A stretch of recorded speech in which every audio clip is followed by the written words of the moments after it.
இன்றைய முக்கிய செய்திகள்.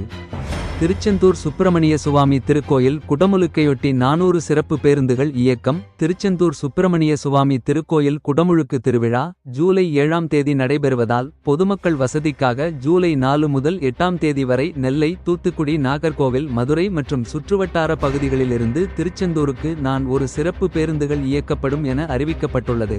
www.tnstc மற்றும் TNSTC ஆப் மூலம் பயணச்சீட்டை முன்பதிவு செய்யவும் அறிவுறுத்தப்பட்டுள்ளது. நடிகர் அமிதாப் பச்சனின் கோடிக்கணக்கான சொத்துக்கு யார் வாரிசு?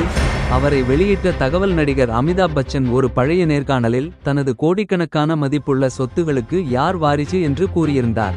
என் மரணத்திற்கு பிறகு என்னிடம் உள்ள அனைத்தும் என் மகள் ஸ்வேதாவிற்கும் என் மகன் அபிஷேக்கிற்கும் சமமாக பிரிக்கப்படும். இருவருக்கும் இடையில் எந்த பாகுபாடும் இல்லை. மனைவி ஜெயாவும் நானும் இந்த முடிவை நீண்ட காலத்திற்கு முன்பே முடிவு செய்து இருந்தோம் என்று அவர் கூறியிருந்தார்.